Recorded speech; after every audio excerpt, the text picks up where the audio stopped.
Boa noite, pessoal. Boa noite com muita alegria. Glória a Deus pela vida de cada um de vocês. Começamos agora, né, o A Luz da Palavra, nosso encontro marcado todas as segundas-feiras, né?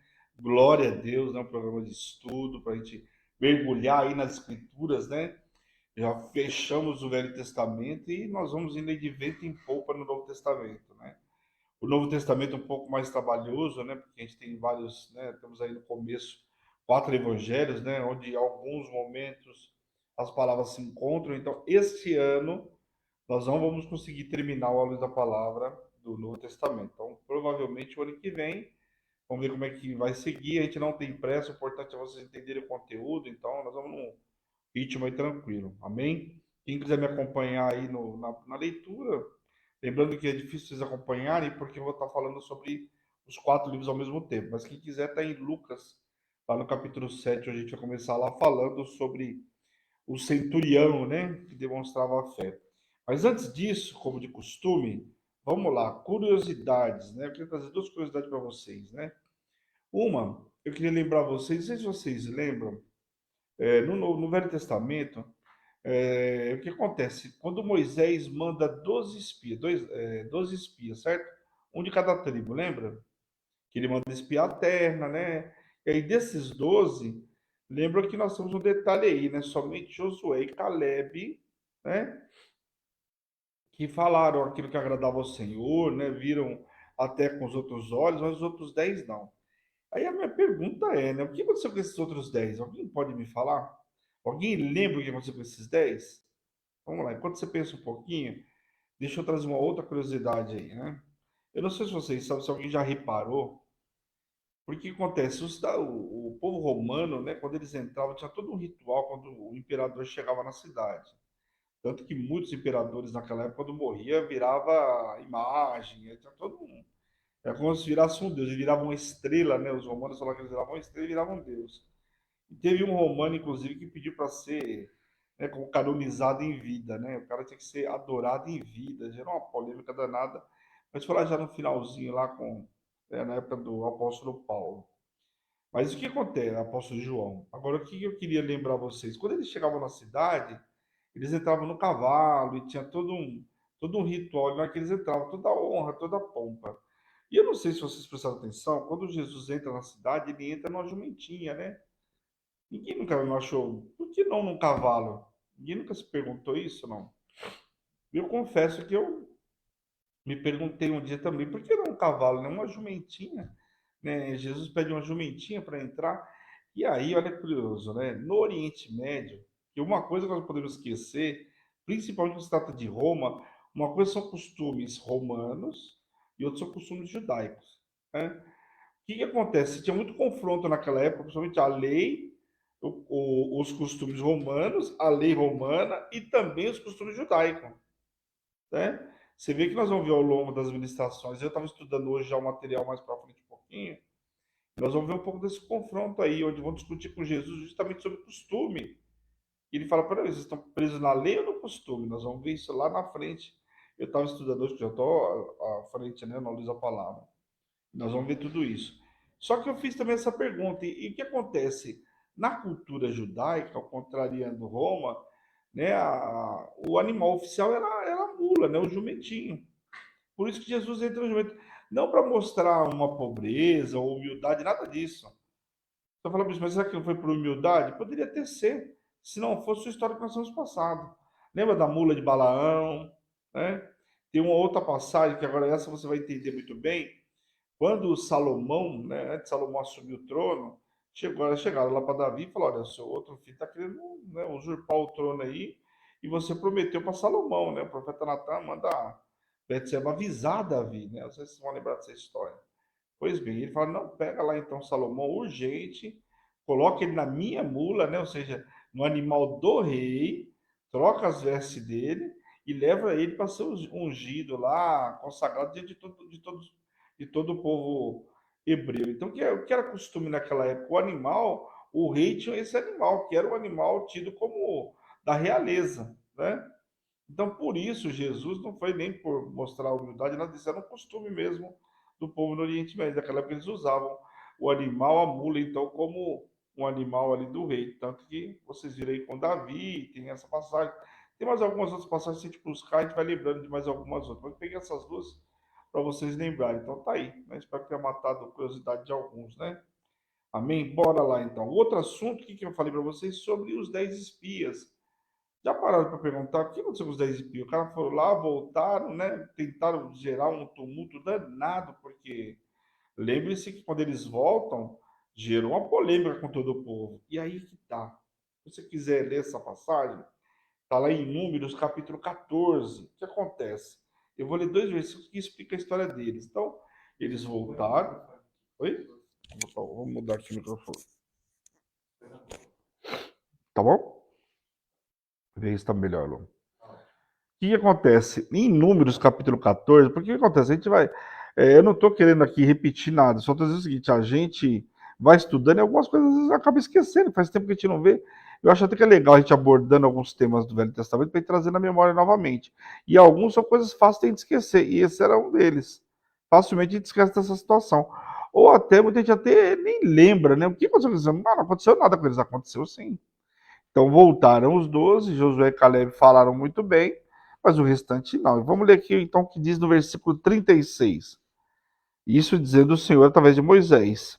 Os homens que Moisés mandara espiar a terra e que, voltando, fizeram murmurar toda a congregação contra ele, inflamando a terra, estes mesmos homens que inflamaram a terra morrerão de praga perante o Senhor. Mas Josué, filho de Num, e Caleb, filho de Jefoné, que eram dos homens que foram espiar a terra, sobreviveram.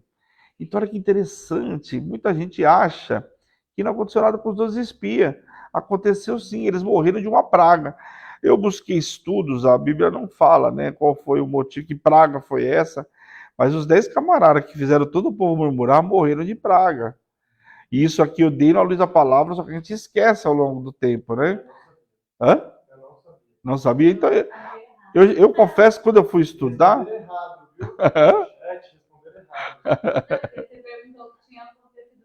Então, o que aconteceu com os 10? Então, eu pensei que era assim, porque eles não faleceram do coração. Aí eu tinha colocado assim, os 10 eles faleceram os corações, viram dificuldades na terra dos gigantes. Pensaram que Moisés estava mandando eles para lá para morrer. Então, porque até então foram isso que eles pensaram. Sim, na realidade, não podemos esquecer que todo o povo, por conta disso aqui, todo o povo murmurou também por conta desse fato, todo o povo morreu no deserto, isso é o ponto. Mas esses 10 aqui morreram de praga na sequência. E se não bastasse, tem mais uma curiosidade aí para vocês, né? O povo ficou irritadinho com Moisés, né? E com o Senhor em função disso. E logo na sequência, no versículo 39, depois vocês leem como lição de casa, no mesmo capítulo de Números, o povo fala assim: então tudo bem, Moisés, vamos lá para a terra que Deus prometeu, junta todo o povo e vamos. E aí Moisés falou assim: olha, não vá para que não te aconteça coisa pior. Então ficaram nervosinhos aí, quiseram sair, né? Então então vamos para a terra que Deus prometeu, como diz assim, já castigou os 10 aí da praga, então vamos embora, vamos para essa terra aí. E começaram a sair e foram. E lá morreram, a Bíblia não fala quanto morreram, normalmente ela fala, morreram tantos mil, né? Mas eles morreram, muitos deles aí numa guerra contra os cananeus aí. Lá eles foram derrotados, ó, diz o versículo 45. Então desceram os amalequitas e os cananeus que habitavam na montanha e os feriram, derrotando-os até Orma. Então qual que era aqui? Ficaram nervosinhos por conta dessa situação e falaram, então vamos para a terra prometida que Deus deu. E sai de qualquer jeito. Gente, não adianta ficar nervosinho. Essa passagem é até interessante, porque muita gente, a gente acha que pode ficar nervosinho com Deus, que a gente vai fazer acontecer, como se a gente tivesse poder para tal, né? Então tá aqui, os 10 morreram de praga, né? A Bíblia não fala qual foi a praga, infelizmente. Mas depois, se não bastasse tudo isso, do povo que murmurou, alguns quiseram fazer graça aí também e foram, né? E olha o que aconteceu com eles, né? Então bora lá, né? Tá vendo como é que é? O Senhor não é. Era só esperar as instruções de Moisés. Não é mais ansiedade. Vamos lá, né? Então, hoje no Novo Testamento, nós vamos falar sobre o centurião que demonstra fé. Amém? Tá lá em Mateus 8, Lucas 7 e João 4. Quem quiser acompanhar num desses livros, né? Cafarnaum ficava na costa noroeste do Mar da Galileia. Era uma importante cidade na parte norte da província e tinha sua economia centrada na pesca e na agricultura. Então, era uma cidade muito boa financeiramente, né? Normalmente, as cidades naquela época, você pega no Velho Testamento, a gente pega Tiro e Sidom, que eram cidades portuárias, né? O povo se gabavam, né? Os fenícios, né? Lembrando que Jezabel era fenícia, né? Ciro Fenícia. Era o povo que se gabava porque eles tinham portos, né? E porto não estava toda novidade, né? No Novo Testamento não são, né? Só esse aí passa a ter outras cidades também que foram avançando. Pois bem, aqui era então uma cidade importante, altamente judaica, e foi centro, né, do ministério de Jesus ali na Galileia. Em Mateus menciona que o próprio centurião, né, foi até o encontro de Jesus por conta do filho que estava enfermo. Ministrei recentemente também aqui na igreja, né, menciona apenas que foi um mensageiro. É possível, né, que Mateus tenha reduzido esta passagem, como acontece frequentemente, pois um emissário, né, na cultura antiga falava oficialmente por aquele que havia mandado. Então era muito comum naquela época, né? Você mandava um oficial, tanto que tem uma outra cura, onde ele fala, não, o senhor me der somente uma ordem, eu sou um homem que recebo ordem, coisa e tal, lembra essa passagem? Então era muito comum naquela época. Então, quando fala, muito provavelmente Mateus teria encurtado a história por conta disso, tá? Vamos ler aí do versículo 2 até o 6, que diz assim: Ali estava o servo de um centurião, doente e quase à morte, quem seu senhor estimava muito. Ele ouviu falar de Jesus, enviou-lhes alguns líderes religiosos dos judeus, pedindo-lhe que fosse curar seu servo. Chegando-se a Jesus, suplicaram com insistência, e este homem merece que lhe faça isso, porque ama a nossa nação e construiu a nossa sinagoga. Jesus foi com eles. Já estava perto da casa quando o centurião mandou amigos dizerem a Jesus: Senhor, não te incomodes, pois não mereço recebê-lo debaixo do meu teto. Então aqui você vê, olha como é que muda o texto quando você olha narrado num livro, contado em outro. O governo romano naquela época considerava as sinagogas muito valiosas. Por quê? Por causa da ênfase moral que ajudava a manter a ordem em Roma, ou seja, em Roma, nas regiões onde eram dominados por Roma. Então eles tinham interesse em manter a sinagoga, que era um jeito de acalmar o povo através da parte religiosa. Então, além da força que tinha Roma, dos seus oficiais e tudo mais, eles prezavam a sinagoga, que era um jeito de acalmar o povo, até para que não tivesse rebelião naquela época, né? Já em Lucas, o centurião foi intermédio dos mensageiros e comunica que sua atitude foi humilde e exemplar, né, de uma fé sobre a qual Jesus comenta ainda: não encontrei em Israel ninguém com tamanha fé. Então aqui você já vê que Lucas já comenta o quê? Que o Senhor fala da declaração desse homem, que não viu ninguém com a fé tamanha. Então, embora seja relatado de forma diferente, aí vai ficar a critério da gente fazer a interpretação, eu até acredito mesmo que o centurião tenha ido. Por quê? Por conta de ser um filho, né? A gente sabe quando trata de alguém que a gente gosta muito, ou até mesmo como era aqui o caso, né? Não era o filho, mas alguém que gostava muito, tenha ido diretamente até Jesus. E com a ordem de Jesus, ele estava acostumado a receber a ordem de Roma, né, e delegar e comandar. Então ele provavelmente deve ter feito da mesma forma. Bem, os centuriões naquela época eram oficiais que tinham em seu comando 100 soldados. Sempre eram vistos com bons olhos. Por quê? Porque colocava a ordem em todo lugar, né? Então eles andavam com esse pelotão aí. Então cada centurião era muito bem visto na comunidade. Por quê? Porque era responsável por pelo menos 100 oficiais. Jesus maravilhou-se, né, e fez elogio, inclusive, com esse centurião, que era um gentil. Foi um forte, né, repreendido aos judeus, porque era uma forma do Senhor também dar um tapa, né, na cara do povo judeu. Olha esse homem, né? Quantos foram até Jesus? O próprio Jairo, né, e vários outros foram até Jesus, buscar Jesus para curar um parente, um ente querido, a mulher cananeia. E aí você vê aqui, esse homem que simplesmente com a ordem de Jesus ele falou: já basta, é mais que o suficiente. Então, os israelitas achavam que teriam prioridade no reino, e aqui a gente está vendo que não tem prioridade de coisa nenhuma, né? Mas Jesus deixa bem claro que apenas ser um descendente de Abraão não garante a entrada no reino. O centurião foi na mesma hora e o seu servo foi curado. Então, quer dizer, o que o senhor está falando? Que esse centurião podia possivelmente, ou muito provavelmente, entrar no reino dos céus, e muitos judeus que estavam naquela época não entrarem. Por quê? Por causa da religiosidade, né? Por causa de se apegar muito mais, às vezes, nas tradições do que a lei propriamente dito, e a tradição ela não poderia ir na contramão da lei, então era muito sério o que Jesus encontrou ali com o povo. Amém? O próximo é Jesus ressuscita o filho da viúva de Naim. Uma passagem também muito conhecida, né? Está lá em Lucas 7, capítulo 7, versículo 11 ao 17. Eis que levavam um morto para o cemitério que ficava localizado fora da cidade, né? Dos muros da cidade. Naquela época, cemitério, lembra que, da mesma forma que tratava o leproso ficava fora do arraial no tempo lá de Moisés.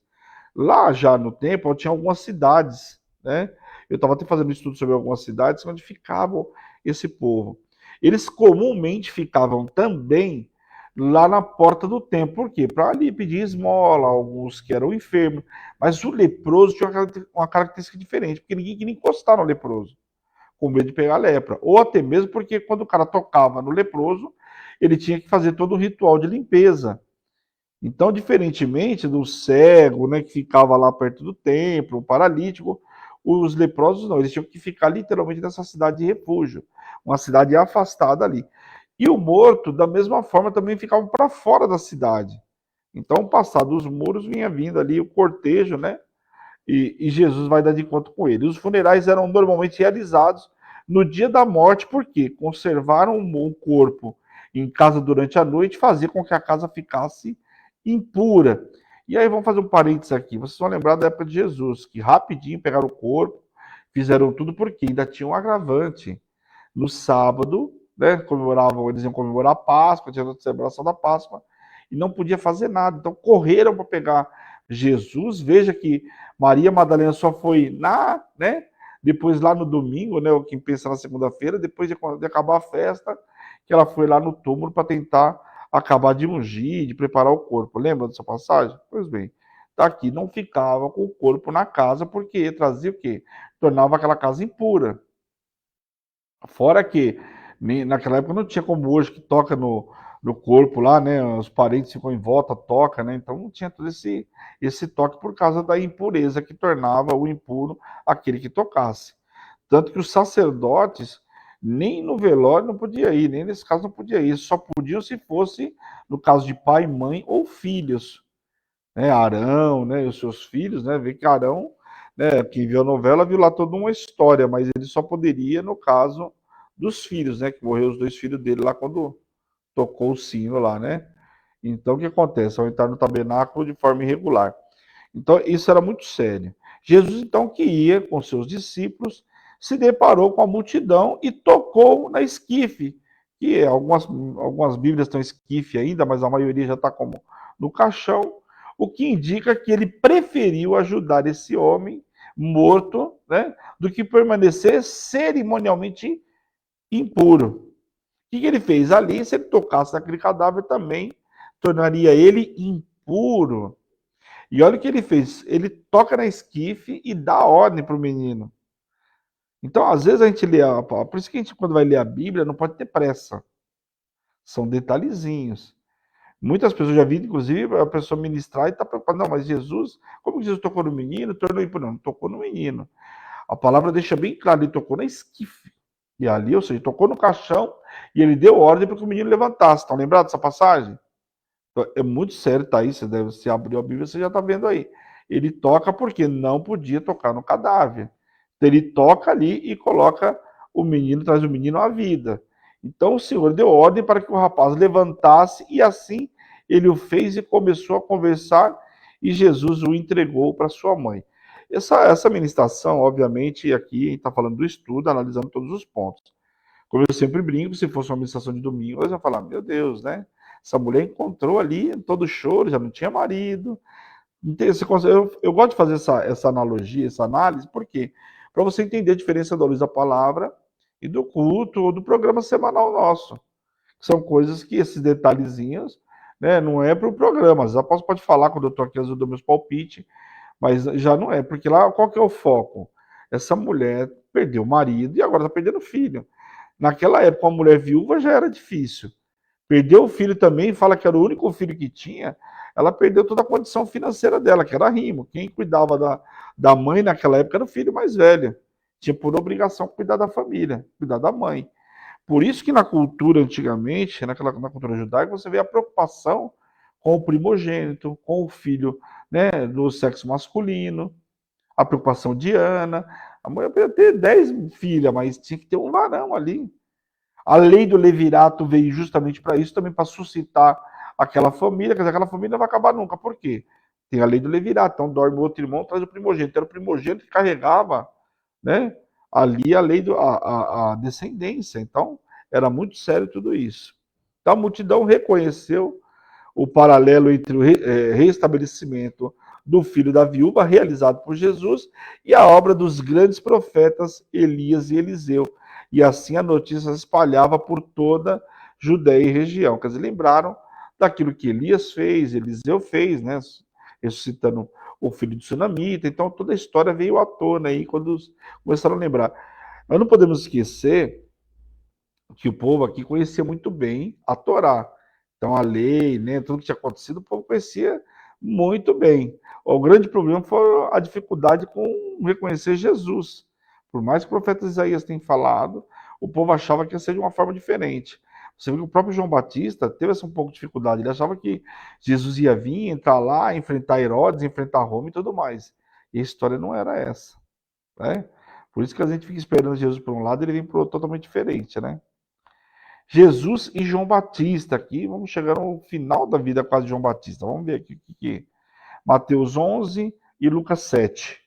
João Batista ouviu na prisão que Cristo estava fazendo e teve dúvida. Por quê? Porque chegou na prisão de que Jesus, lembra que ele foi até Herodes, enfrentou Herodes, falou para Herodes que Herodes não podia fazer. João Batista ele tinha um detalhe, né? Como Jeremias, ele falou que precisava ser falado a despeito de que iria enfrentar e das consequências.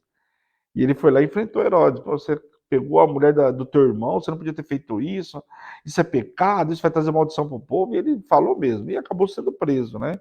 Antes de ser decapitado. E lá na prisão ele fica sabendo que Jesus está fazendo vários milagres e manda, né, 2 discípulos até Jesus para saber se ele era mesmo o Messias. Por mais que ele viu, né, ele queria ter a confirmação final. Né? Ele viu ali na hora que batizou Jesus, ele viu toda a história, mas ele queria uma confirmação final. E a incerteza de João pode ter surgido porque Jesus não mostrava sinais de ser o Messias político e conquistador que a maioria dos judeus esperava naquela época. Por que entrou a dúvida, provavelmente, para João Batista? É a história que eu estava falando para vocês há pouco. Muito provavelmente ele achou que Jesus ia chegar lá, ia ser um político que ia resolver todos os problemas de uma forma diferente. E não era assim. Então João esperava que os infiéis de Israel fossem logo julgados e, naturalmente, que os inimigos de Israel fossem derrotados, pois eles mereciam isso. Daí, Jesus veio aqui com a espada na mão, vai matar todo mundo, vai fazer justiça, vai julgar quem tem que ser julgado. Essa era o que ele esperava. E, logicamente, por religioso, ele quer sempre assim. Ele quer que o cajado desça, que a mão do Senhor pese sobre o outro irmão. Muito cuidado com a religiosidade, que a religiosidade é isso. Camarada da hora, tá na igreja, né? Tá vendo o testemunho da pessoa, mas se souber de alguma fofoquinha no corredor, Deus, pega o fulano, desce o cajado. Quer dizer, ele esquece dele, né? Da trave dele, para falar do irmão. Então isso é muito sério. As perguntas que Jesus fez enfatizavam que João Batista desempenhou uma função especial no plano de Deus, né? Mas que as multidões não foram no deserto para ver a paisagem, tampouco ver o Messias que João Batista anunciou. Então, uma coisa que Jesus deixa bem claro, sabia da importância de João Batista, porque João Batista tinha curado, não fez milagre, mas João Batista indo para o deserto, muitos foram até lá para ouvir a palavra de Deus, ele sabia que a importância de João Batista. Jesus preferiu que sua obra falasse por si.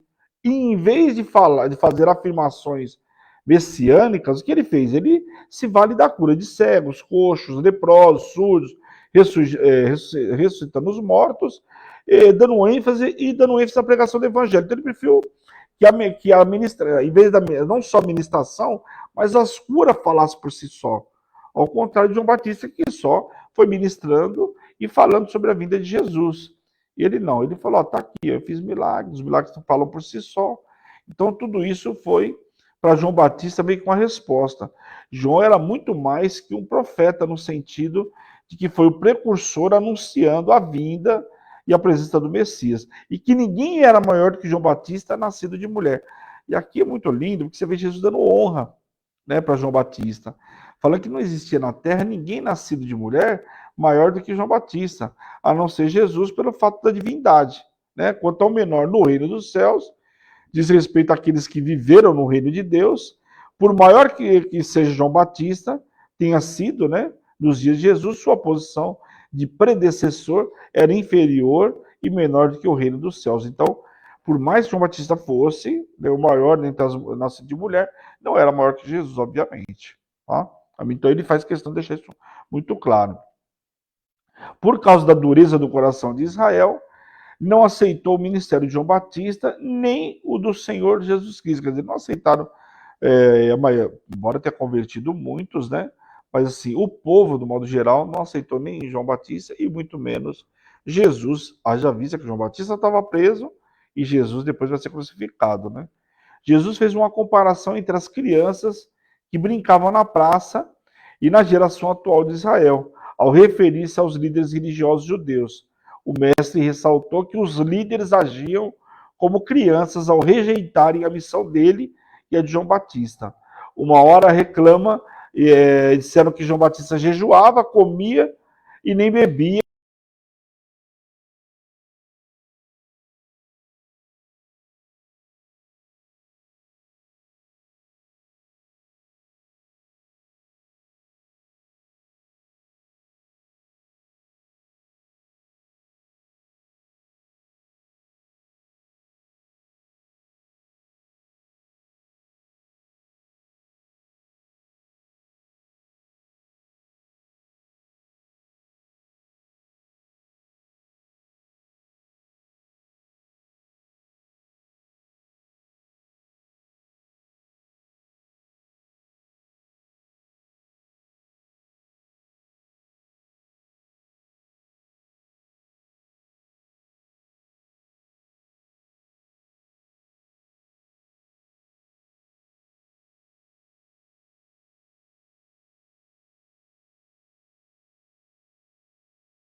Então, né? Qual que era a grande polêmica? Voltando aí, qual que era a grande polêmica? Eles começaram a levantar uma lebre e falando que João Batista não comia, que João Batista jejuava, a gente sabe da alimentação dele, a vestimenta, todo o detalhe. E aí na contrapartida começaram a falar também de Jesus, quer dizer, reclamavam de um que jejuava, né? Que não comia, e que o outro comia e bebia vinho e coisa e tal, bebida forte, né? Que era como eles falavam naquela época, né? E acusavam Jesus de ser um beberrão, associando ele aos pecadores. Olha a contrapartida que eles faziam, quer dizer, de qualquer forma eles iam achar alguma coisa para acusar, seja João Batista, né, pela falta, ou seja Jesus pelo excesso, no ponto de vista deles, né? Lembrando aí. Então, olha só que eles estavam sempre procurando alguma coisa para crucificar alguém, né? E a verdade era que qualquer que fosse o estilo de vida do mensageiro de Deus, os líderes religiosos protestariam da mesma forma, rejeitariam o indivíduo, sendo ele João Batista ou o próprio Jesus. A sabedoria de Deus é comprovada por aqueles que respondem a ela e recebem suas bênçãos. Vamos lá. Próximo tema, nós vamos aí, ai das cidades que se arrependem. E aqui tem um detalhe importante. Nós vamos ver, é lindo ler o texto, ele fala de Cafarnaum, fala de algumas cidades, mas olha o que fala dessas 3 cidades aqui. Lá está em Mateus capítulo 11. Jesus pronunciou um juízo contra Israel, Corazim, que era uma vila que ficava cerca de 4 quilômetros de Cafarnaum, Betsaida, que ficava a 5 quilômetros ao leste. Essas três cidades, Corazim, Cafarnaum e Betsaida, o Senhor coloca um juízo sobre essas cidades. É que assim, no mapa, só para vocês terem ideia, elas ficam lá em cima, como se fosse um triângulo. Duas próximos aqui da água, né? Onde tem o mar da Galileia, e a outra um pouquinho para cima aí, né? Já um pouquinho mais lá nas colinas, nos rochedos. Mas as cidades, a gente vai entender já já por quê. Ambas as cidades ficavam na Galileia e foram as primeiras a testemunhar o ministério de Jesus. Elas seriam julgadas por não terem visto o Messias e depois tê-lo rejeitado. E a gente sabe, né? É comum falar que, né? É difícil você conseguir converter a tua família, mas faça os de fora. Exatamente aqui. A maior dificuldade foi justamente na cidade onde Jesus nasceu. Né? As cidades que a gente imagina que fosse ser muito mais fácil, é como você falar hoje, é muito mais fácil eu convencer a minha família de Jesus do que um estranho, ao contrário. A tua família, normalmente, ela é tratada pelo que ela vê, mas não pelo que você fala. Então, você vê algumas famílias convertidas, acontece, logicamente, vai acontecer. Mas você vai ver que muitas vezes não foi porque a pessoa falou ou não falou, mas foi porque ela viu Deus na vida daquela pessoa. Ela testificou pelos milagres. Mas só de Jesus pregar aqui teve grandes dificuldades, porque o povo rejeitava, né? Não só como rejeitou João Batista, mas rejeitou também Jesus. E relaciona essas cidades igual Tiro e Sidom, notáveis cidades costeiras fenícias, objeto do juízo divino através de Nabucodonosor e Alexandre o Grande. Era possíveis de arrependimento. E quando ele fala aqui que as cidades, Tiro e Sidom, era possível de arrependimento e essas outras três não, você vê a gravidade. Porque aqui nós estamos falando dessas três cidades que Jesus está falando, são cidades do povo de Deus. Tiro e Sidom era uma cidade do povo estrangeiro. Então, falar o que ele quis dizer aqui, olha, é mais fácil esses dois estrangeiros, essas duas cidades estrangeiras se arrependerem do que vocês. Então, era muito séria essa acusação. Então, quando eu falo aqui de Cafarnaum, Corazim, uma outra nome da cidade, e Betsaida, é muito sério. E ao longo, né, da história, a gente vai vendo, quando você vai vendo o filme, coisa tal, você vai vendo o povo passando por essas cidades. E aí você começa a lembrar as características de algumas cidades. Que você pensa que é uma coisa e não é. Ah, pegou o barquinho lá em Betsaida e foi para tal lugar. Por quê? Porque ficar ali era difícil. Você vai ver em alguns momentos na Bíblia que fala que Jesus não ficou nessa cidade muito tempo, passou rápido. Alguns motivos são esses aqui. Amém? Cafarnaum, no litoral norte, né, do Mar da Galileia, era a base de operações do ministério de Cristo. Em Mateus 9:1, capítulo 9, versículo 1, diz que Cafarnaum é chamada de sua cidade. Né? E é Cafarnaum como se comportaria, pois o estado de seus habitantes no dia do juízo será pior do que o de Sodoma, cidade proverbialmente má. Então ainda compara ainda Cafarnaum com uma cidade de Sodoma. Lembrando que Sodoma e Gomorra foram queimados, eliminados pela a prostituição, por tudo que aquelas cidades tinham. Então, quando o camarada recebia essa fala, era fácil de você entender. E eu queria fazer um parênteses aqui rapidinho, até para fazer um outro adendo aqui, para não deixar para segunda-feira que vem. Quando você for ler a Bíblia e estudar, você atente de alguns detalhes que são assim. Às vezes a pessoa fala assim, mas porque hoje se fala muito, eu vou trazer material que eu posso pedir já hoje, anunciou, sobre os 10 sinais dos finais dos tempos, não é isso? É isso, né? Eu vou estar preparando material, não sei se para a semana que vem eu consigo, ó, talvez não, porque é muita coisa, mas só para aproveitando isso, para vocês abrirem o entendimento de vocês quando forem receber e já na leitura bíblica, nós não podemos esquecer que tudo que fala naquela época, não adianta falar de um ônibus naquela época, o cara não sabe o que é isso, certo? Então, aquilo que vai falar, fala com base no contexto daquilo que daquela pessoa está vendo naquela época, do momento. Então, muitos dos sinais, às vezes, para muitos daí é difícil de compreender, por quê? Porque era o que estava acontecendo naquela época. Se eu escrevesse a Bíblia hoje, eu ia falar sobre os tempos de agora. A internet está levando o mundo para o final do tempo, né? A prostituição via internet. Então, você consegue entender que muitas coisas foram usadas, não é que vai ser daquele jeito específico, mas é com base naquela época. Então é a mesma coisa que eu pegar um camarada de uma área totalmente, pega um cara que é totalmente tecnológico e pegar um camarada que é da roça, que não está acostumado com nada disso. Se eu for trazer ele para cá, ele não vai, dificilmente ele vai conseguir entender. Eu vou ter um trabalhão para explicar. Aí vamos fazer diferente ainda. Pega ele voltando lá para a cidade, lá para a roça, e para ele explicar para a esposa e para a família o que ele aprendeu de tecnologia. Como é que ele vai fazer? Ele vai pegar talvez fala, ó, tá vendo aqueles dois gados? Se eu pegar esses dois gados e juntar, dá a multiplicação. Ele vai usar da natureza para tentar explicar. Então nós temos que sempre atentar na leitura com relação a isso. Por quê? Para facilitar o nosso entendimento. Lembrando que os exemplos, né, que eram dados eram guardados às proporções daquela época. Hoje ninguém fala, vou punir você como Sodoma e Gomorra, mas você pode falar de uma outra cidade. Como se fala aí quando fala de alguns países com a característica específica. Olha o presidente de fulano de tal, não é tal? Então, só para deixar claro aí, amém? Repouso para os cansados. Mateus capítulo 11. Aqui descreve todos os que sofriam com o peso das obrigações religiosas impostas a eles pelos sacerdotes, como no caso os rabinos, escribas, né, e fariseus. Jesus diz: Eu vos aliviarei. Refere-se à libertação desse fardo.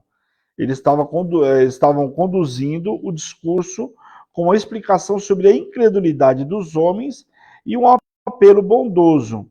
Porque o texto diz o quê? Esconde as coisas dos sábios e cultos e os revela aos pequeninos. Por quê? Pois eram aqueles capazes de aceitarem seu ensinamento, reconhecendo a sua incapacidade espiritual diante de Jesus. Então, o que acontece? É muito mais fácil.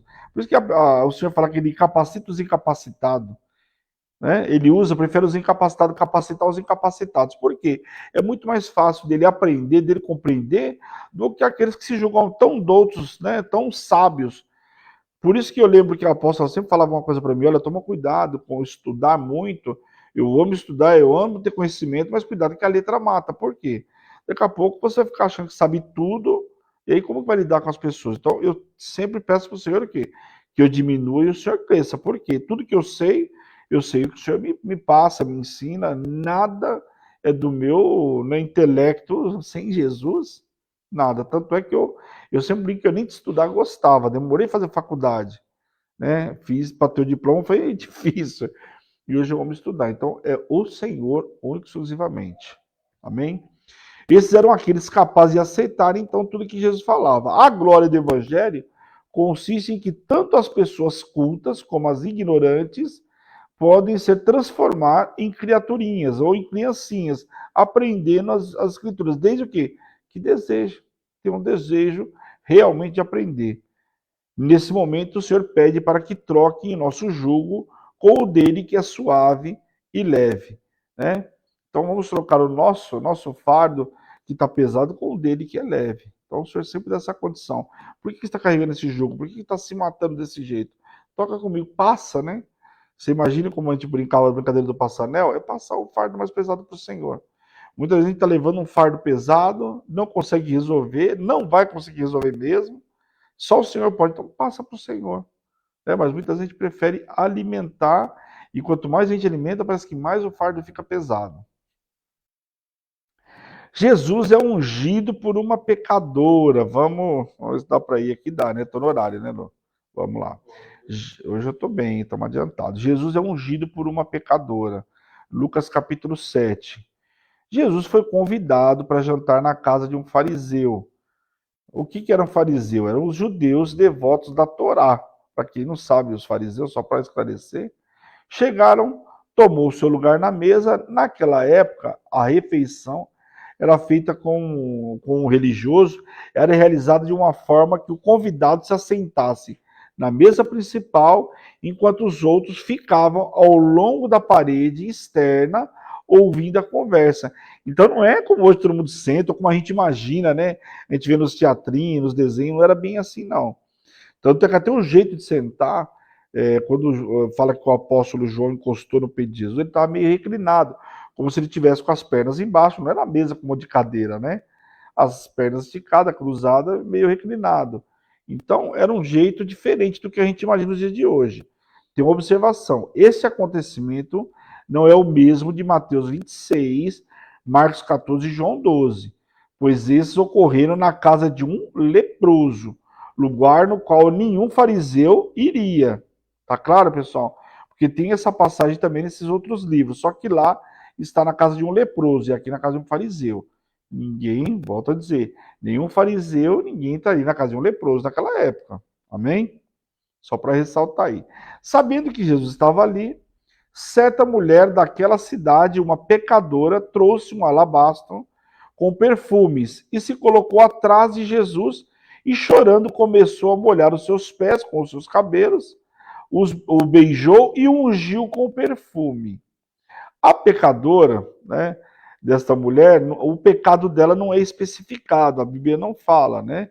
A gente entende que o que acontece? Essa mulher, na sequência do capítulo 8, desse mesmo livro de Lucas, fala que a mulher pecadora, né, fala logo na sequência, os judeus atribuem que essa mulher seria Maria Madalena, e que na sequência fala lá que expeliu, né, 7 demônios dela, então ela teria reincidido no pecado, né, e por conta da reincidência trouxe 7 demônios. Amém?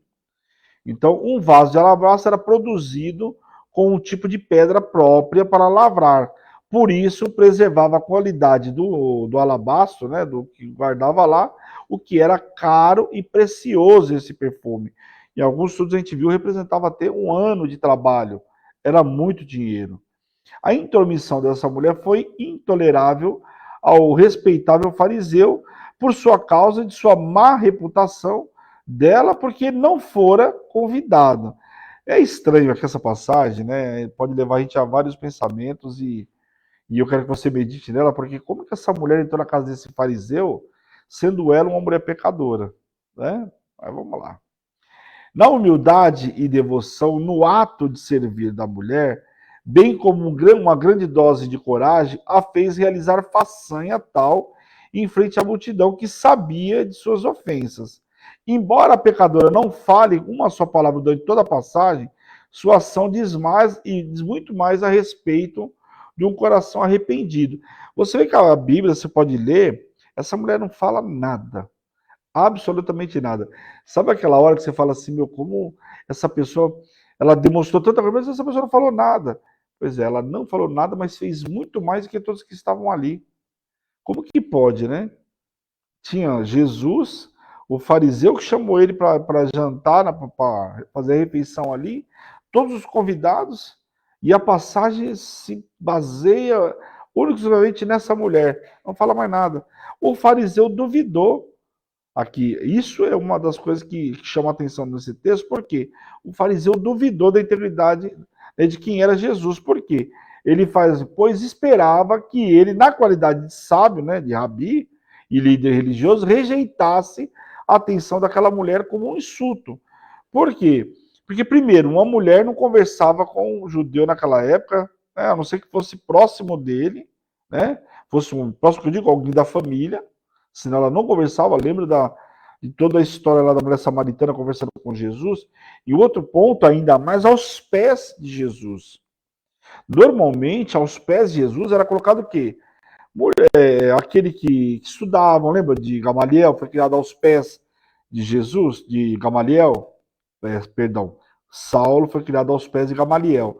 Era comum que, então sinava que o cara realmente era dedicado, estava ali aos pés dele. Sabe como uma criança que deita aos pés para ouvir uma história? Era mais ou menos isso. Se você buscar todos os estudos, ele fala exatamente isso. Era como aquela pessoa que se deita aos pés que ouvia história. Ali, né, aflito, esperando, né, entusiasmado, na expectativa daquilo que fosse falar. E essa mulher estava tendo essa atitude. Quer dizer, ela não era, né, aí, olhando da forma como eles estão colocando, ela não era uma aluna de Jesus. E mulher naquela época, segundo os estudos, para estudar, era impossível. O cara preferia queimar a Torá do que. Olha para você ver como que o camarada era. Preferia queimar a Torá do que ver uma mulher indo para essa situação. A mulher poderia ter sido expulsa, apedrejada, poderia acontecer inúmeras coisas. Então, isso levanta a lebre do fariseu de que como que Jesus permitiu. Então ele não é mestre, então ele não é líder, então ele não tem essa sabedoria, né? E os rabis daquele tempo jamais falavam, então, com uma mulher publicana. Se pudessem evitá-lo, né, melhor ainda, o faziam. Sua conduta era excepcional. Simão, então, concluiu que Jesus era um estúpido ou um relaxado, né? Não se atentou com o detalhe. Simão não pronunciou nenhuma palavra audível, mas Jesus leu os pensamentos e respondeu através da parábola. E aqui é muito interessante esse estudo, e eu passei alguns dias da semana passada dando mais uma peneirada nessa passagem, porque olha só, ele não fala nada. Jesus entendeu, né, interpretou aquilo que ele está falando. Porque ele falou consigo mesmo, se ele soubesse quem é essa mulher pecadora, não estava fazendo o que fez. E aí Jesus, então, respondeu, indicando que sabia a respeito da reputação da mulher. E, de todavia, esta é mais interessada no que a mulher poderia vir a ser por meio da graça de Deus. Era o que ele estava muito mais preocupado com o que ela iria receber através da graça de Deus do que o que ele estava falando. E naquela época, Jesus contrastou as atitudes dele. Mas vamos ler a parábola aqui, que está no versículo 41 a 44. Que diz assim.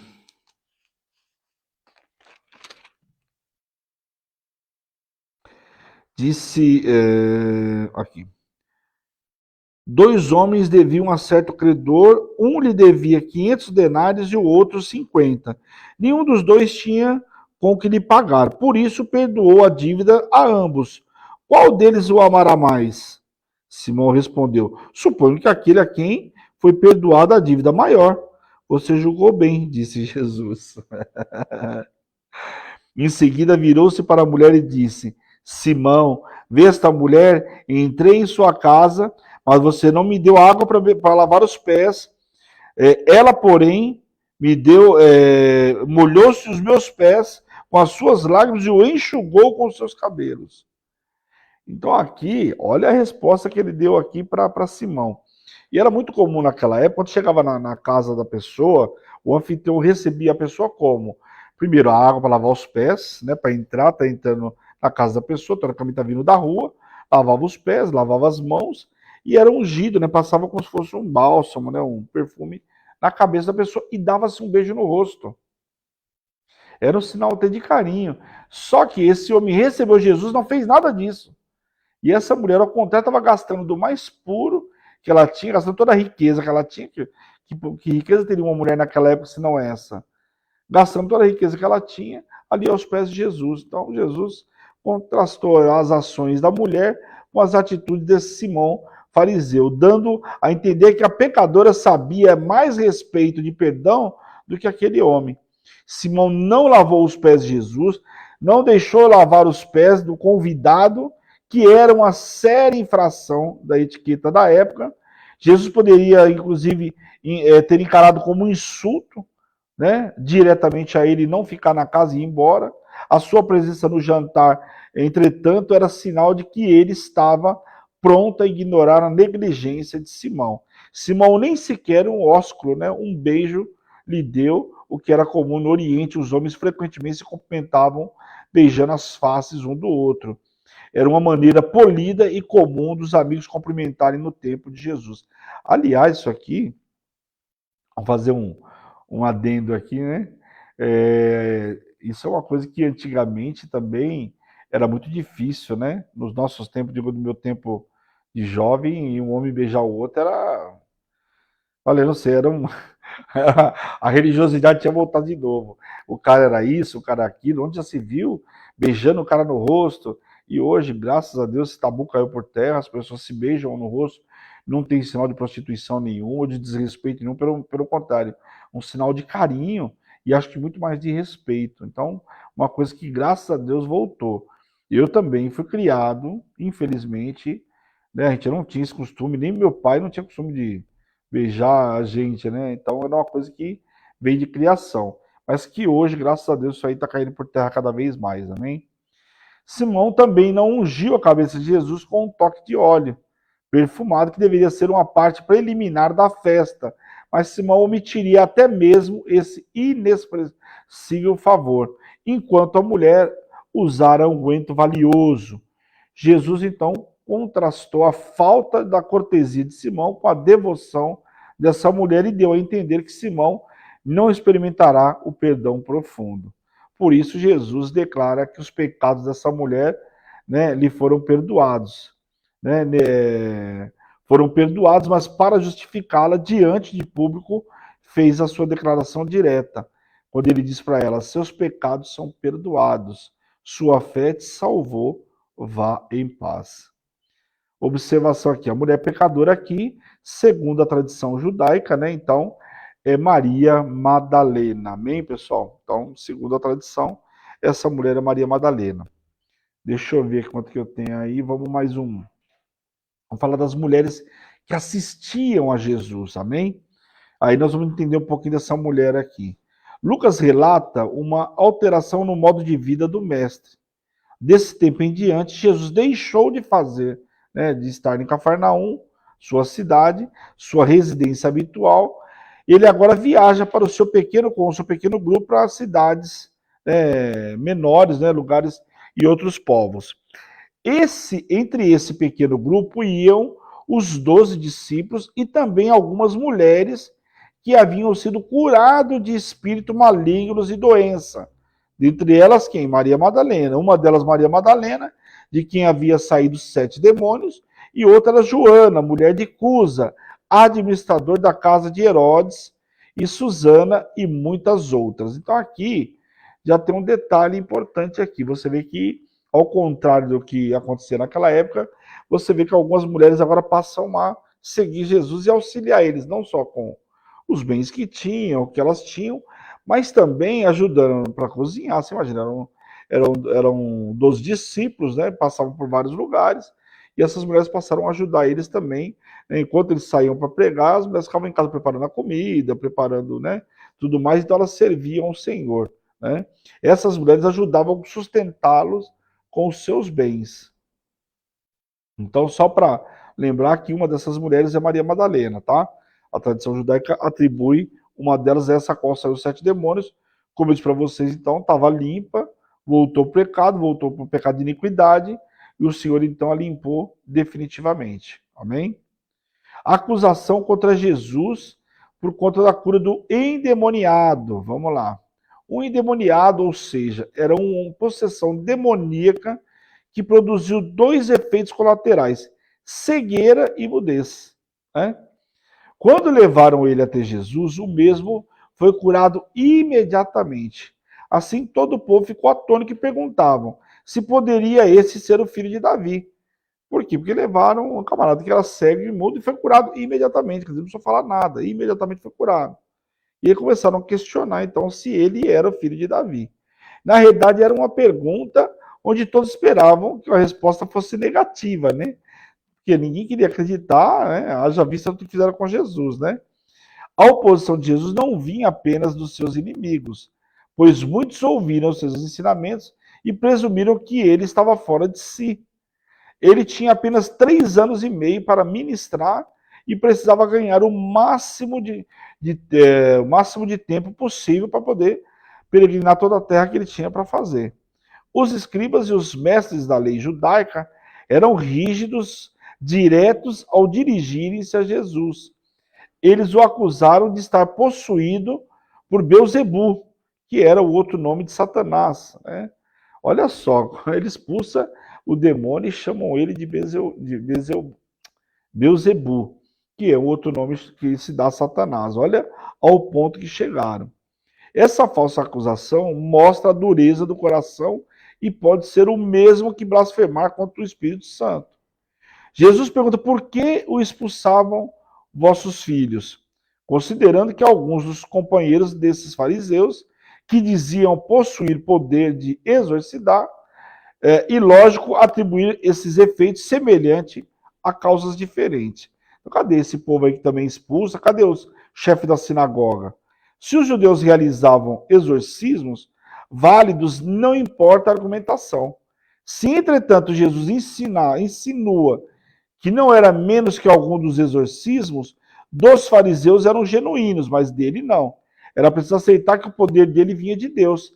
Então o que acontece? Eles aceitavam se um judeu fosse lá e exorcizasse, mas Jesus não. E ainda mais admitir que o poder dele vinha de Deus. Então para eles era o fim.